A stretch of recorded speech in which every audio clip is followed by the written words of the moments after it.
Oras na ng hapunan, umpisahan na natin. Para sa aking asawa, meron siyang sabaw ng noodles. Meron siyang tuyo, tempura,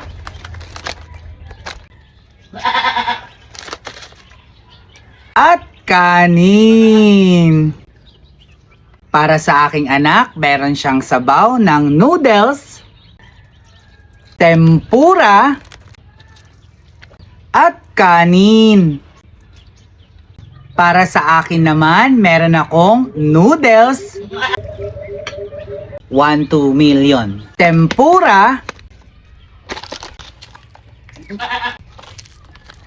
danggit, kamatis, saging, at kanin. Huwag nating kalimutan ang sausawan. At ito ang aming hapunan.